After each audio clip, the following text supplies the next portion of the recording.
हाँ जी, राम राम नमस्कार आप सभी को। राजस्थान क्लासेस की यूट्यूब प्लेटफॉर्म पर आप सभी का पुनः हार्दिक स्वागत अभिनंदन है। जैसा कि आप सभी को विदित है, डेली सुबह 9 बजे हमारी राजस्थान जीके की शानदार क्लासेज होती है जिसमें हम 30 से 35 प्रश्न डेली पर डे पढ़ते हैं।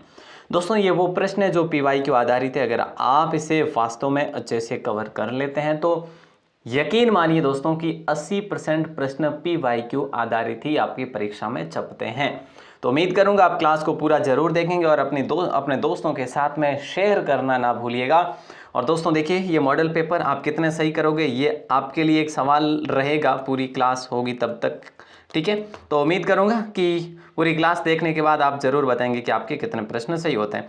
और बड़े शानदार सवाल होंगे, थोड़ा ऐसे देखने में आपको यूँ लगेगा कि भाई ऐसे वैसे, बट क्लास जो है शानदार होगी। ठीक है, बाकी दोस्तों आपके लिए राजस्थान क्लासेज की वेबसाइट पर फ्री कंटेंट उपलब्ध करवाया जा रहा है, फ्री PDF नोट्स दी जा रही है। आपको लास्ट में मैं नंबर दे दूंगा, वहाँ पे भी आपको स्टडी ग्रुप में ज्वाइन कर लिया जाएगा। ठीक है, आप अगर मैसेज करेंगे उस नंबर पर तो वो नंबर दे दिए जाएंगे। ठीक है, चलिए नए मैसेज सुमेलित करना है आपको। बरखान दोस्तों कहाँ हमें देखने को मिलते हैं? बरखान है क्या? वैसे बालू का स्तूप है सर।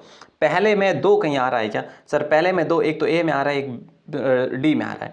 लाठी श्रृंखला की बात करें, क्या है दोस्तों? एक प्रकार की ये भूगर्भिक जल पट्टी है। ठीक है, बी में 4 आ रहा है कहीं, बी में 4 यहाँ पे भी है, यहाँ पे भी है।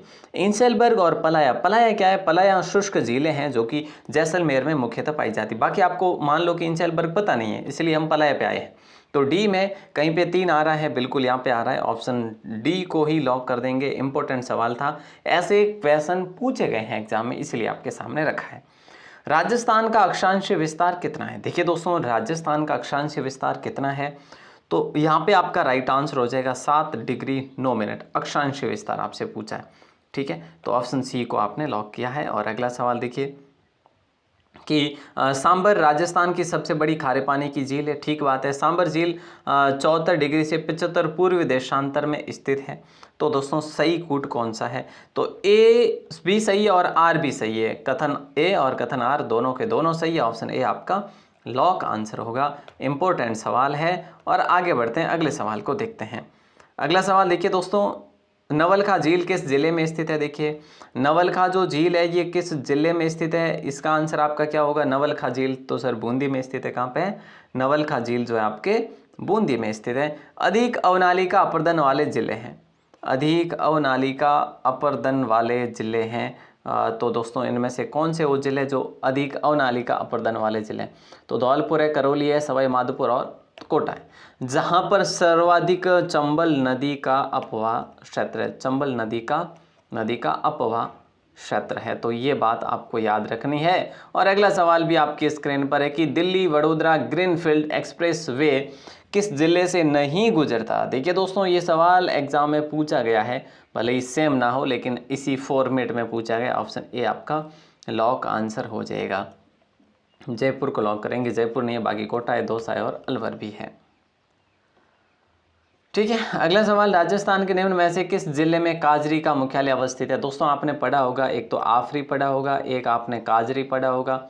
ठीक है, ये इंग्लिश वर्ड में मैं आपको बता रहा हूँ, जैसे आफरी है ना, आफरी ऐसे लिखा जा रहा है, इसीलिए हम आफरी पढ़ रहे हैं।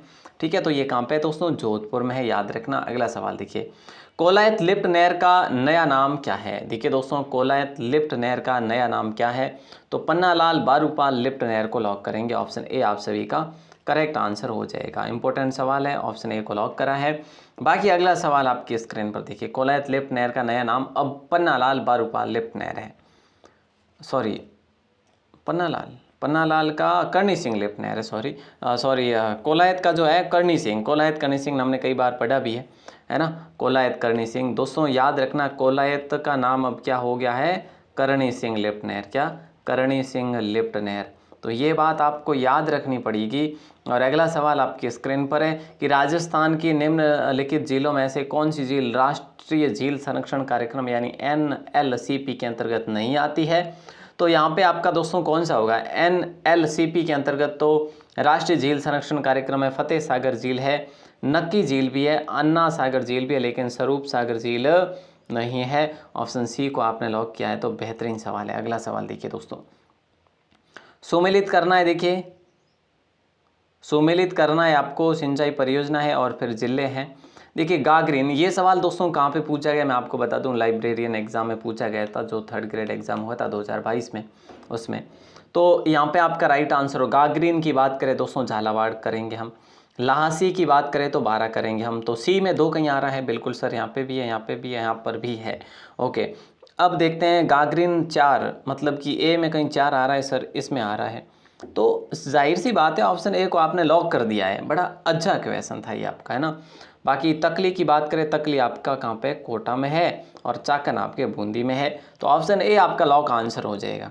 अगला सवाल है, सुवर्णगिरी राजस्थान के किस दुर्ग को संदर्भित करता है? दोस्तों एक क्वेश्चन बनता है सुवर्णगिरी का, ठीक है, और एक क्वेश्चन बनता है स्वर्णगिरी का, स्वर्णगिरी का, ठीक है। सुवर्णगिरी राजस्थान के किस दुर्ग को संदर्भित करता है? तो सुवर्णगिरी जालोर के दुर्ग को संदर्भित करता है, जालोर का दुर्ग, ठीक है। और अगर पूछे स्वर्णगिरी तो फिर स्वर्णगिरी कहा जाता है आपके जैसलमेर दुर्ग को। तो ये बातें आपको याद रखनी है। अच्छा सवाल है, किस अभिलेख को कर्नल जेम्स स्टॉर्ट द्वारा इंग्लैंड ले जाते समय समुद्र में फेंक दिया गया था? यानी भार अधिक होने के कारण इसने समुद्र में फेंक दिया था, वो था मानमोरी का लेख, मानमोरी का शिलालेख, जो कि चित्तौड़ से मिला था दोस्तों। कहाँ से? चित्तौड़गढ़ से मिला था। ये बातें आपको याद रखनी है, महत्वपूर्ण सवाल है। अगला सवाल है कि राजस्थान सौर ऊर्जा नीति कब जारी की गई? इसका आंसर आपको बताना है। बोले सर 2015 में जारी की थी, सॉरी रे 2014 में जारी की गई थी, 8 अक्टूबर 2014 दोस्तों, याद रखना। कब? सौर ऊर्जा 2014, सौर ऊर्जा 2014 याद रखेंगे ना? बिल्कुल सर। राजस्थान में स्थित निम्न औद्योगिक उपक्रमों में से कौन सा भारत सरकार का उपक्रम नहीं है? इनमें से भारत सरकार का उपक्रम कौन सा नहीं है, यही तो आपसे बात हो रही है ना। तो देखो मॉडर्न बेकरीज इंडिया लिमिटेड, ये जयपुर में जो भारत सरकार का उपक्रम है। सांबर साल्ट लिमिटेड बिल्कुल है। इंस्ट्रूमेंटेशन लिमिटेड वो भी है, लेकिन Shri Ganganagar sugar mill limited ये नहीं है। तो ऑप्शन ए फिलहाल हमारा सही आंसर होगा। बड़ा अच्छा क्वेश्चन है। जिरोई भाखला गंधा किस उद्योग के नाम है? मतलब जिरोई भी कहते हैं, भाखला भी कहते हैं, और गंधा भी कहते हैं। तो ये सभी दोस्तों किस उद्योग के नाम है? तो याद रखना जटपट्टी को लॉक करेंगे, जटपट्टी, ठीक है। जटपट्टी के ये उदाहरण है या फिर उद्योग के नाम है। जिरोई भी है प्रकार, भाखला भी है, गंदा भी, ये मतलब क्षेत्रों के हिसाब से अलग अलग नाम दिए जाते हैं। राजस्थान में निम्न में से कौन सा पन्ना जो है खनन क्षेत्र नहीं है? कौन सा पन्ना खनन क्षेत्र नहीं है? टिक्की, गोगुंदा, काला गुमान, सरवर, इनमें से वो एक स्थान है जो पन्ना जहाँ से नहीं निकलता दोस्तों, तो वो सरवर से नहीं निकलता, बाकी टिक्की, गोगुंदा और काला गुमान से निकलता है। ऑप्शन डी आपका करेक्ट आंसर होगा। सिलीसेट झील जो है पैलेस राजस्थान के पर्यटन सर्किट में स्थित है। कौन से पर्यटन सर्किट में स्थित है? तो दोस्तों ब्रज मेवात में, क्योंकि वागड़ होगा नहीं, वागड़ नीचे हो जाएगा।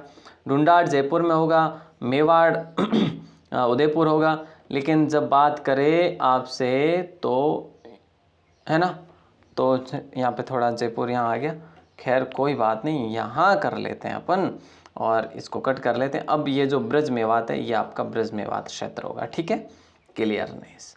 अगला सवाल है, वन्यजीव संरक्षित क्षेत्र और जिला आपसे पूछा जा रहा है दोस्तों, क्या होगा राइट आंसर बताइए। बोले सर जोड़बीड़ गढ़वाला जो है, जो गुड़ा वैष्णोई है, जो अपने गोगिलाव है, जो बीड़ है दोस्तों। देखिए गोगिलाव की बात करें, आपका गोगिलाव कहाँ पे? तो नागौर में है। तो ऑप्शन सी का बी होगा, ऑप्शन सी का बी होगा, ऑप्शन सी का बी होगा। क्या कहीं आ रहा है सर? ऑप्शन ए में आ रहा है। तो राइट आंसर दोस्तों आप सभी का हो जाएगा क्या? एक। बिल्कुल अच्छा सवाल है, सीधा आंसर आ रहा है आपका। जोड़बीड़ गढ़वाला की बात करें तो बीकानेर है, गुड़ा वैष्णोई की बात करें तो जोधपुर ग्रामीण है, और बीड़ की बात करें तो झुंझुनू है। ऑप्शन ए आपका लॉक है। और अगला सवाल आपकी स्क्रीन पर है कि वर्ष 2011 की जनगणना अनुसार राजस्थान में जिला जहां शहरी जनसंख्या राज्य में सर्वाधिक रही है। तो राइट आंसर आप सभी का हो जाएगा कोटा। दोस्तों इंपॉर्टेंट सवाल है, ठीक है। ऑप्शन सी को आपने लॉक कर दिया ना? बिल्कुल सर, कर तो दिया है, फिर बढ़िया अच्छी बात है। द इकोनॉमिक बुलेटिन किस विश्वविद्यालय की त्रैमासिक पत्रिका है? द इकोनॉमिक बुलेटिन किस विश्वविद्यालय की त्रैमासिक पत्रिका है? तो याद रखना दोस्तों राजस्थान विश्वविद्यालय, ऑप्शन सी को लॉक करेंगे। किसकी है त्रैमासिक पत्रिका? The economic bulletin. ये एग्जाम में पूछा गया सवाल है। अब आप ये भी कहेंगे सर कौन से में, बट पूछा गया आप देखने की भी आवश्यकता नहीं है, 100% पूछा गया है ना। ये भी पूछा गया है कि ई श्रम पोर्टल का उद्देश्य क्या है। तो दोस्तों ई श्रम पोर्टल का उद्देश्य क्या है? असंगठित कामगारों का एक राष्ट्रीय डेटाबेस तैयार करना। ये भी एग्जाम में पूछा गया सवाल है, इंपॉर्टेंट सवाल है, आगामी परीक्षाओं के लिए बहुत महत्वपूर्ण है। राजस्थान में मुख्यमंत्री निःशुल्क जांच योजना कब आरंभ की गई? तो ये भी सवाल पूछा गया दोस्तों एग्जाम में, 7 अप्रैल 2013 को ये जो है आरंभ की गई थी। याद रखना, अच्छा सवाल है। अगला सवाल देखिए, राजस्थान को एनीमिया मुक्त करने के लिए हर सप्ताह का कौन सा दिन शक्ति दिवस के रूप में आयोजित किया जाएगा? तो दोस्तों याद रखना बुधवार को। वैसे ये है, अब है ना, ये सवाल तो थोड़ा पुराना हो जाएगा बट करंट आपके लिए जो है साथ में है, तो आपको कोई डर नहीं होना चाहिए कि करंट हमारे साथ में है नहीं, तो आपके लिए 1-2 सवाल दे दिए गए। राजस्थान देखिए दोस्तों, इसमें एनीमिया मुक्त करने के लिए मंगलवार है ना, मंगलवार है दोस्तों। ऑप्शन बी को लॉक करेंगे हम लोग, ठीक है। सॉरी, मैंने आपको क्या बता दिया, ऑप्शन बुधवार बता दिया शायद, है ना। और ये जो है ना राजस्थान में मुख्यमंत्री निःशुल्क जांच योजना, ये आपका 7 अप्रैल 2013 है, ठीक है। क्लियर है? यस। चलिए यहाँ पे मंगलवार हो जाएगा। ये सवाल भी एग्जाम में पूछा भी गया है। राजस्थान विधानसभा के पहले प्रोटेम स्पीकर कौन थे दोस्तों? तो जाहिर सी बात है, कौन थे बताइए।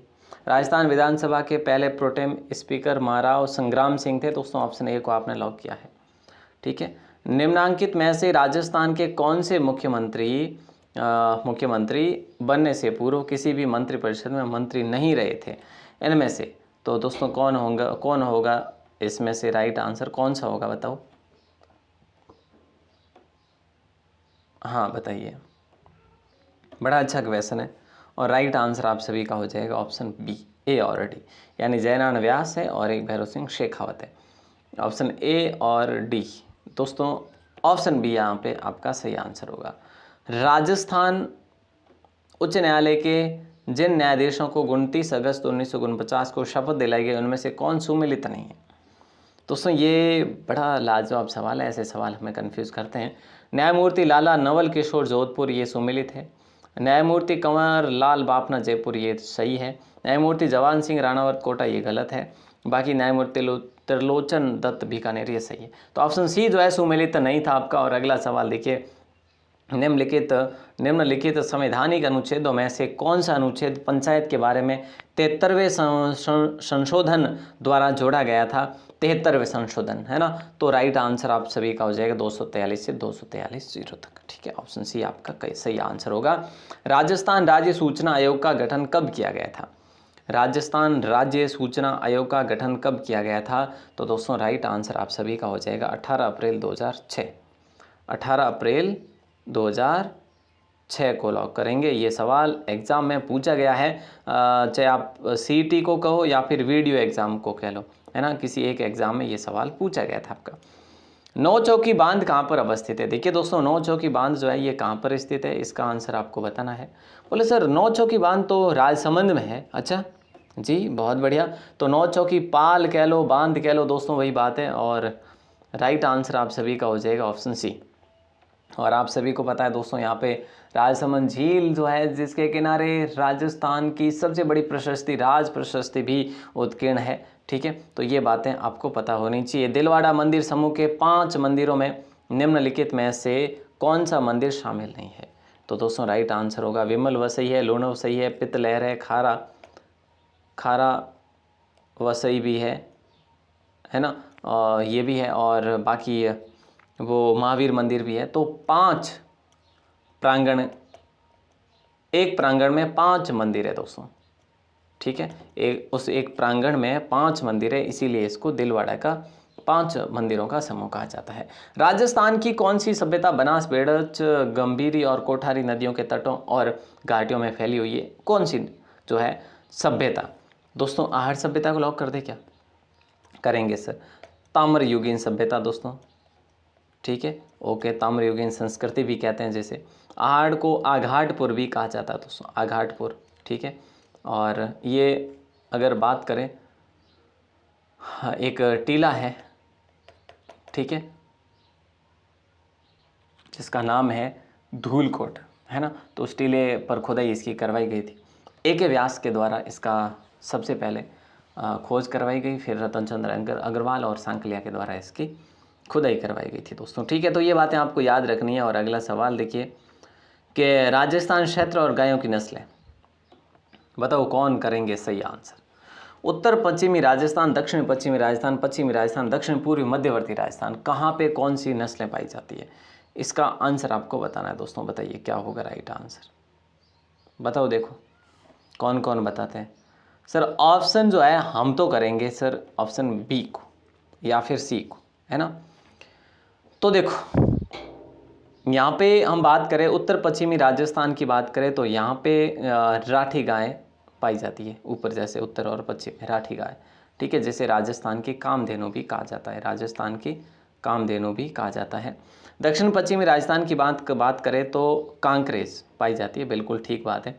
पश्चिमी राजस्थान की बात करें तो फिर है जो थार पारकरी सही है।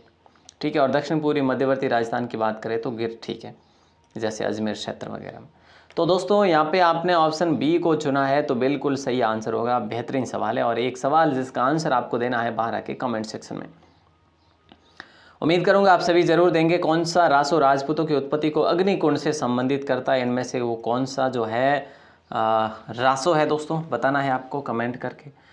आपके लिए ये जो क्लास है दोस्तों ये रेगुलर है, डेली सुबह 9 बजे। काफ़ी भाई बहने देखते हैं, काफ़ी नहीं देखते हैं। मुझे समझ नहीं आ रहा, पता नहीं क्यों नहीं देख पा रहे हैं, या तो आप शेयर नहीं कर पा रहे हो। दोस्तों रात्रि की क्लास को बंद करने का रीज़न यही है कि आप लोग उस पर अपनी जो है ना बात करें तो रुचि नहीं जताते, पढ़ने की रुचि बिल्कुल भी नहीं जताते, इसीलिए मैंने क्लास को बंद कराया। अगर आप चाहते हैं कि वास्तव में रात्रि की क्लास शुरू हो तो कमेंट करें और शेयर करना भूलें नहीं। शेयर करेंगे तो काम बन पाएगा दोस्तों। मेरा कर्तव्य बनता है कि मैं क्लास दूँ आपको, कितनी कंटिन्यू दी वैसे, बट आप लोगों की कहीं ना कहीं जो है मुझे लगता है कि आपने शेयर नहीं करी या आपने पूरी क्लास को नहीं देखा, है ना, इसीलिए वो क्लास बंद करनी पड़ी थी मुझे। और आप ग्रुप में जुड़ सकते हैं एक्टिव रहने के लिए ना, ऐसा नहीं कि ग्रुप में जुड़ने के बाद भी कि सर मुझे नोट्स भेजो, नहीं, ग्रुप में ही आएंगे नोट्स। स्टडी ग्रुप है, अपना नाम और ज़िला लिखकर मैसेज करना इस पर, व्हाट्सएप स्टडी ग्रुप। ठीक है, अपना नाम ज़िला लिखकर मैसेज करना, ठीक है, आपको जोड़ देंगे ग्रुप में। ठीक है, आगे बढ़ते हैं, मतलब अगली क्लास देखेंगे। ऑल द बेस्ट, जय हिंद, वंदे मातरम।